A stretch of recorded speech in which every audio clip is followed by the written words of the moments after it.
Welcome to our Sayali fashion designer channel आणि मी आहे सायली।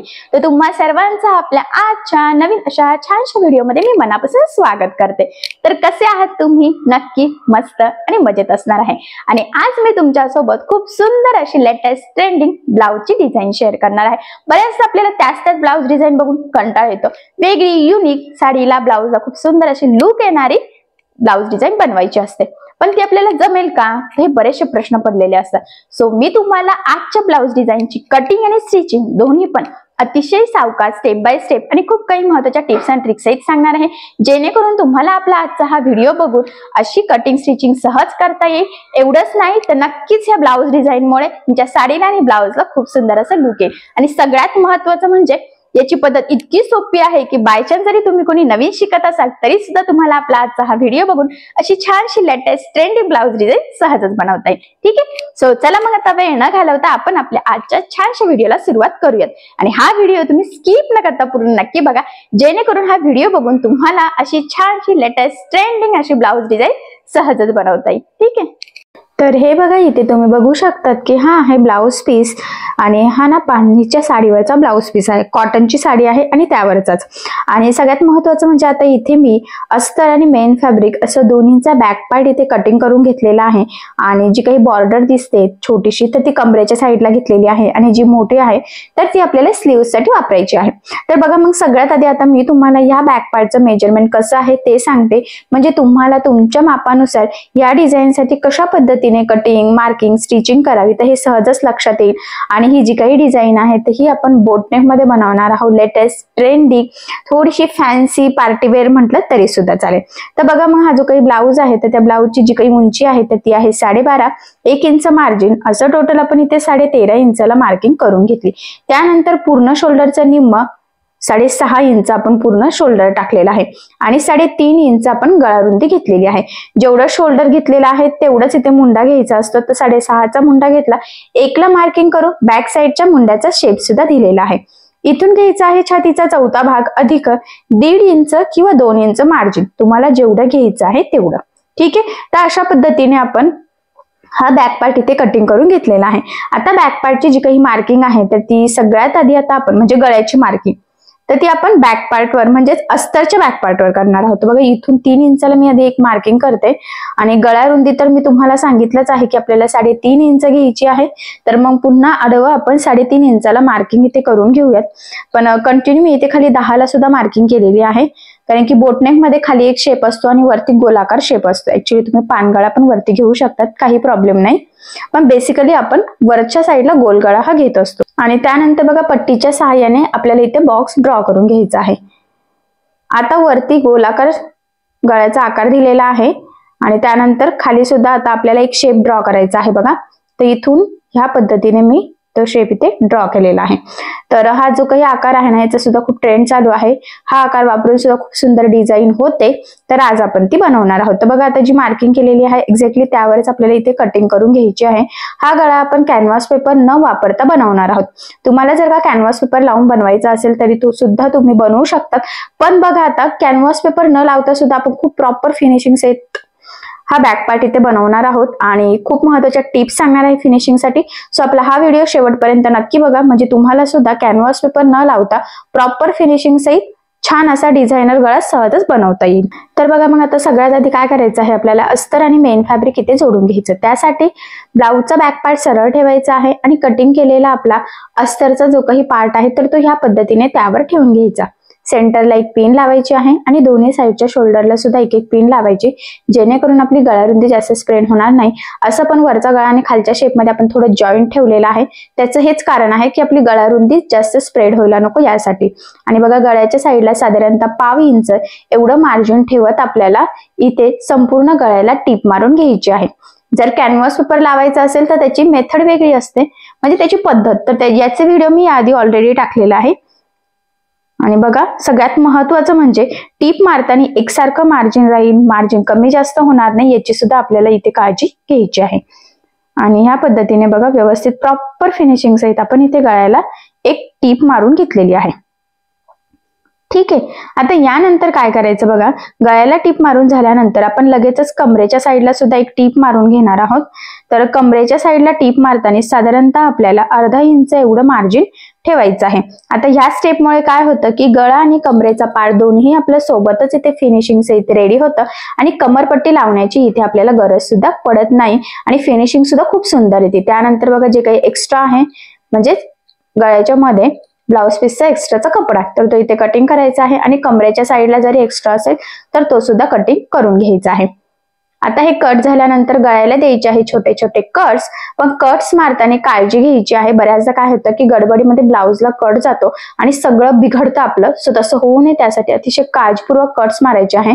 आणि कट्स मारल्याने काय होतं की ज्यावेळेस आपण हा बॅक पार्ट सरळ करू ना त्याचा गळा हा प्रॉपर असा फोल्ड होतो. शेप आपल्याला जसा हवा आहे तसाच येतो. त्यासाठी गळा कुठलाही असो तुम्हाला त्याला छोटे छोटे कट्स हे मारावेच लागतील. आता बघा सरळ केल्यानंतर हे जे काही कानेकोपरे असतील ना तर ते स्क्रूड्रायव्हरच्या साहाय्याने अतिशय अलगद अलगद प्रेस करून बाहेर काढून घ्यायचे. खूप जोरात जर का प्रेस केला तर तिथे ते फाटण्याचे सुद्धा चान्सेस असतात. त्यामुळे आता कटिंग ते स्टिचिंग पर्यंत ज्या काही छोट्या मोठ्या टिप्स अँड ट्रिक्स सांगते तर त्या तुम्ही आवर्जून फॉलो करायच्या आहे. आणि आता आपल्याला इथे गळ्याला द्यायची आहे दाबटीप. तर बघा मग दाबटीप देताना काळजी घ्यायची आहे की आपला जो काही आतला अस्तरचा कपडा आहे तर तो वरती दिसणार नाही जेणेकरून आपली फिनिशिंग बिघडायला नको. फिनिशिंग साठी ही सुद्धा खूप महत्वाची टिप आहे तर ही तुम्ही नोट डाऊन करून ठेवायची आहे. तर बघा मग व्यवस्थित अतिशय काळजीपूर्वक प्रॉपर फिनिशिंग सहित मी इथे दाबटीप देऊन घेत आहे आणि तुमच्या लक्षात येईल की याचा आकार सुद्धा खूप छान आलेला आहे. बघा आता बघा गळ्याच्या साईडला दाबटीप दिल्यानंतर लगेचच आपण कमरेच्या साईडला सुद्धा इथे दाबटीप देऊन घेणार आहोत. आणि इथे सुद्धा दाबटीप देताना काळजी घ्यायची आहे की आपला जो काही आतला अस्तरचा कपडा आहे तर तो वरती दिसणार नाही जेणेकरून आपली फिनिशिंग बिघडायला नको. तर बघा गळा आणि कमरेचा पार्ट दोन्ही एकदम सुंदर प्रॉपर असं फिनिशिंग सहित रेडी झालं. यानंतर आता आपल्याला अस्तर आणि मेन फॅब्रिक या पद्धतीने कडेकडेने जोडून घ्यायचं. हे जोडताना जेवढं शक्य आहे तेवढं कमीत कमी मार्जिन आपल्याला इथे पकडायचं आहे कारण हे मार्जिन आपण याआधी कुठेही कॅल्क्युलेट केलेलं नसतं. त्याचबरोबर जोडताना कुठेही गोळा होणार नाही, तिरकं वगैरे जाणार नाही, फुगा येणार नाही. या छोट्या मोठ्या गोष्टींची आपल्याला इथे काळजी घ्यायची आहे. आता हे जोडून झाल्यानंतर जे काही एक्स्ट्राचं मेन फॅब्रिक म्हणजे ब्लाउज पीसचा जो काही एक्स्ट्राचा कपडा आहे तर तो इथे आपल्याला कटिंग करून घ्यायचा आहे. कारण तुम्हाला सगळ्यांना माहित आहे अस्तरवर आपण परफेक्ट मार्किंग कटिंग करतो पण ब्लाउज पीसचा कपडा आपण थोडंसं एक्स्ट्राचं मार्जिन ठेवून कटिंग करत असतो. म्हणूनच सगळ्यात आधी या पद्धतीने आपला परफेक्ट प्रॉपर मापाचा बॅक पार्ट रेडी करायचा. आता हे रेडी झाल्यानंतर आपल्याला पुढे काय करायचं आहे तर ते मी तुम्हाला सांगते. तर सगळ्यात आधी आपल्याला इथे गळ्याला एक लेस वापरायची आहे.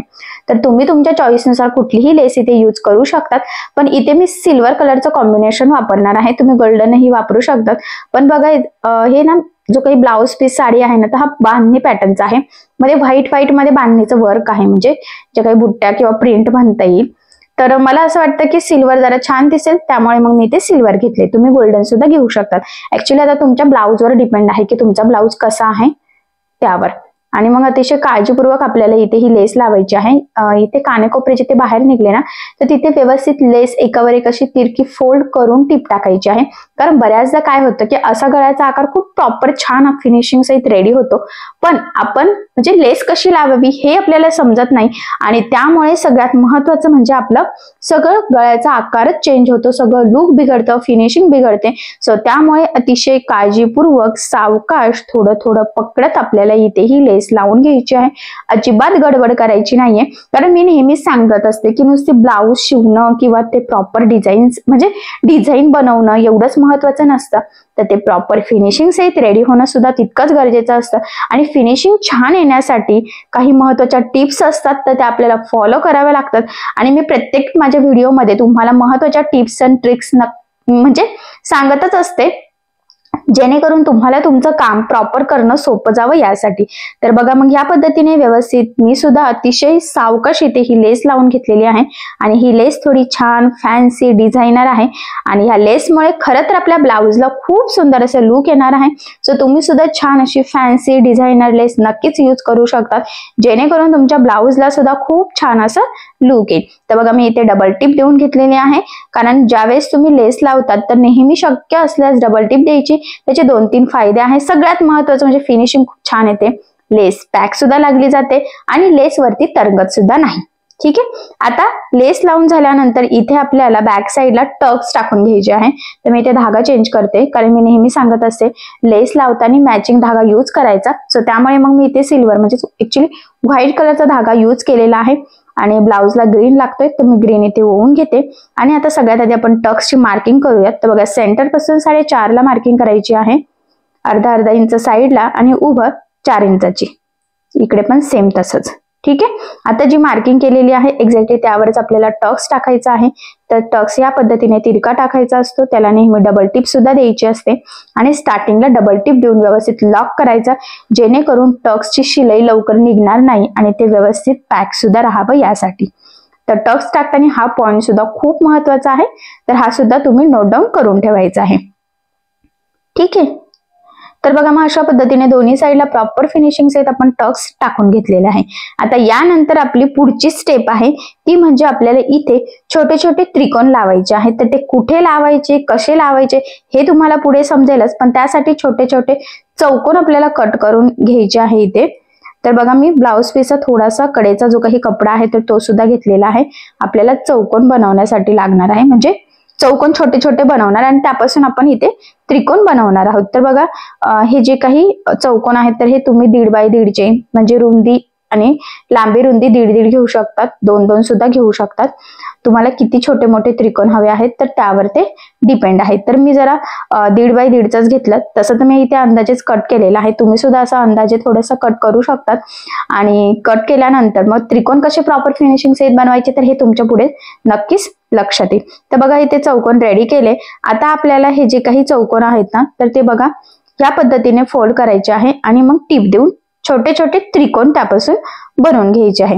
हे बघा, तर ही त्रिकोण बनवण्याची एकदम सोपी पद्धत आहे, प्रॉपर छान असे रेडी होतात. आणि खरं तर ना थोडे कमी जास्त जरी चौकोन तयार झाले ना तरी सुद्धा ते कट करून व्यवस्थित त्रिकोण आपल्याला करता येतात. तर इथे तुमच्या लक्षात येईलच, मी ज्या पद्धतीने फोल्ड करायला सांगते त्या पद्धतीने फोल्ड करायचं आणि खालच्या साईडला एक सिंपल टीप टाकून घ्यायची आहे. आणि हे सगळे तयार झाल्यानंतर खालचं जे काही एक्स्ट्राचं असतं ना तर ते आपण इथे कटच करत असतो, तर ते तुमच्या पुढे लक्षात येईलच.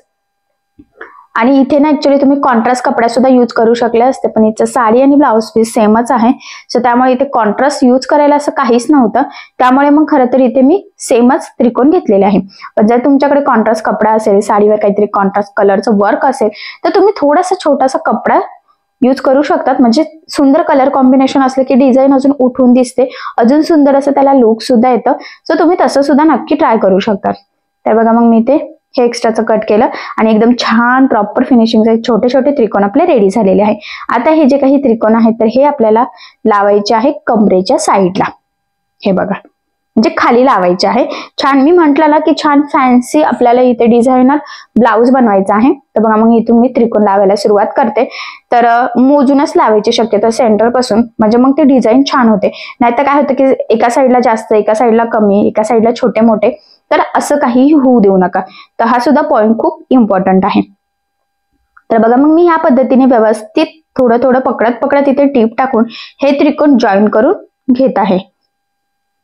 आणि मी तुम्हाला अतिशय सावकाश दाखवते, कारण जेणेकरून तुमच्या लक्षात आलं पाहिजे की कशा पद्धतीने त्रिकोण त्यामध्ये आतमध्ये व्यवस्थित टाकून कशा पद्धतीने आपल्याला इथे हे लावून घ्यायचे आहे. ते सुद्धा डिस्टन्स वगैरे त्याचा सेम पाहिजे, म्हणजे एक त्रिकोण खूप जवळ एक खूप लांब, तर असं करू नका. तर सेम डिस्टन्स, एक तर लांब लावा एकदम खूप जवळ लावा, तुमच्याकडे किती त्रिकोण अवेलेबल आहेत त्यावर ते डिपेंड आहे, पण त्याच्यातला डिस्टन्स हा कमी जास्त होऊ देऊ नका. ठीक आहे. आता हे त्रिकोण लावून झाल्यानंतर मी पुन्हा इथे सफेद दोरा ओवून घेतलेला आहे. तर तो यासाठी, कारण वरती जी काही डिझायनर लेस यूज केली होती तर ती आपल्याला खाली सुद्धा लावायची आहे, जेणेकरून आपल्या ह्या बॅकनेक डिझाईनला अजून सुंदर असं लुक यावं यासाठी. आणि कसं आहे ना, मी म्हटलंच होतं की या लेसमुळे खरं तर ब्लाउज खूप छान दिसणार आहे, तर पुढे तुमच्या लक्षात येईलच. आणि बघा काहीच फिटिंग मध्ये पार्ट जाणार आहे, त्यामुळे मी एकदम पॉइंट टू पॉइंट इथे लेस लावलेली नाहीये. जेवढा पार्ट फिटिंग मध्ये जाणार आहे तेवढा सोडून इथे लेस लावली आणि डबल टिप सुद्धा देऊन घेतलेली आहे. ठीक आहे. तर अशा पद्धतीने इथे ही लेस लावली गेलेली आहे. आता यानंतर बघा इथे मध्यभागी आपल्याला काय करायचं आहे ना, तर ते सगळ्यात आधी मी तुम्हाला सांगते. हा पॉइंट सुद्धा खूप इम्पॉर्टंट आहे. आता बघा मध्ये आपल्याला ना सुई धाग्याने पॅक करायचं आहे आणि मध्ये एखादं बटन पॅच तुम्ही तुमच्या चॉईसनुसार लावू शकतात, सिंपल मोती सुद्धा लावू शकतात. पण मी इथे काय करणार आहे, मोती असलेलं छोटंसं बटन आहे तर ते लावणार आहे, जेणेकरून अजून सुंदर असं लुक येईल. तुम्हाला जर वाटत असेल तर तुम्ही इथे एखादं लटकन सुद्धा लावू शकतात, काहीही प्रॉब्लेम नाही. पण बघा मी इथे हे बटन घेतलेलं आहे आणि या बटनामुळे पण आपल्या ब्लाउजला छान असं लुक नक्कीच येईल. जर तुमच्यावर गोल्डन वर्क असेल तर गोल्डन बटन लावायचं आहे. ठीक आहे. तर बघा मग अशा पद्धतीने आपण इथे छान असं प्रॉपर फिनिशिंगचं इथे डिझाईन बनवून घेतलेली आहे. लेस सुद्धा छान लावलेली आहे डिझायनर आणि खूप छान फॅन्सी लुक मध्ये बोटनेक मध्ये आपली ही ब्लाउज डिझाईन इथे रेडी झालेली आहे. तर बघा मग फायनली आपण आज बोटनेक मध्ये डिझायनर लेस लावून खूप छान अशी फॅन्सी किंवा पार्टीवेअर म्हटलं तरी चालेल अशी ब्लाउज डिझाईन इथे बनवलेली आहे. आणि नक्कीच या छानशा ब्लाउज डिझाईनमुळे आपल्या साडीला आणि ब्लाउजला खूप सुंदर असं लुक येईल. आणि आता तुम्ही अशी डिझाईन नक्कीच बनवून बघा, नक्कीच तुमची साडी खूप छान दिसेल. आणि अशी छानशी लेटेस्ट ट्रेंडिंग ब्लाउज डिझाईनची आयडिया तुम्ही तुमच्या कस्टमरला सुद्धा नक्कीच देऊ शकतात. आय होप सो तुमच्या कस्टमरला सुद्धा अशी छानशी डिझायनर फॅन्सी लुक मधली डिझाईन सहजच आवडेल. आणि आता सध्या बोटनेकचा खूप ट्रेंड चालू आहे आणि बोटनेक मध्ये ह्या शेपवर डिझाईन बनवण्याचं सुद्धा खूप ट्रेंड चालू आहे. आजकाल बऱ्याच कस्टमरला अशी डिझाईन आवडते. सो तुम्ही नक्की ट्राय करून बघा. सो तुम्ही नक्की अशा पद्धतीने स्टिच करून बघा. आणि जर तुम्हाला काही प्रॉब्लेम येत असेल तर मला कमेंट करून नक्कीच कळवा. मी तुमच्या प्रश्नाचे उत्तर देण्याचा नक्कीच प्रयत्न करेल. ठीक आहे. तर बघा मग नक्कीच तुम्हाला आज मी जे शिकवलेलं आहे ते लक्षात आलं असेल. ऍक्च्युली मी तुम्हाला ही संपूर्ण कटिंग आणि स्टिचिंग अतिशय सावकाश स्टेप बाय स्टेप आणि खूप काही महत्त्वाच्या टिप्स अँड ट्रिक्स सांगितलेल्या आहे, जेणेकरून तुम्हाला आपला आजचा हा व्हिडिओ बघून अशा पद्धतीचं कटिंग आणि स्टिचिंग करणं खूपच सोपं जावं. सो मी ज्या काही टिप्स अँड ट्रिक्स सांगितलेल्या आहेत तर त्या नक्की फॉलो करून बघा. आणि यामध्ये जर तुम्हाला काही प्रॉब्लेम येत असेल तर मला कमेंट करून नक्कीच कळवा. मी तुमच्या प्रश्नाचे उत्तर देण्याचा नक्कीच प्रयत्न करेन. ठीक आहे. सो चला मग आता आपण आपला आजचा व्हिडिओ इथेच थांबूयात आणि तुम्हाला आपला आजचा व्हिडिओ कसा वाटला हे मला कमेंट करून नक्की कळवा. त्याचबरोबर आपला व्हिडिओ आवडला असेल तर व्हिडिओला लाईक करायला विसरू नका. आणि असेच नवनवीन छानसे व्हिडिओज बघण्यासाठी आपल्या सायली फॅशन डिझायनर या चॅनलला लाईक करा, शेअर करा आणि सबस्क्राईब करायला विसरू नका. ठीक आहे. चला मग भेटूया पुन्हा नवीन अशा छानशा व्हिडिओमध्ये. तोपर्यंत टेक केअर, काळजी घ्या. आणि आपला आजचा व्हिडिओ शेवटपर्यंत पूर्ण बघितल्याबद्दल thank you so much. Bye bye.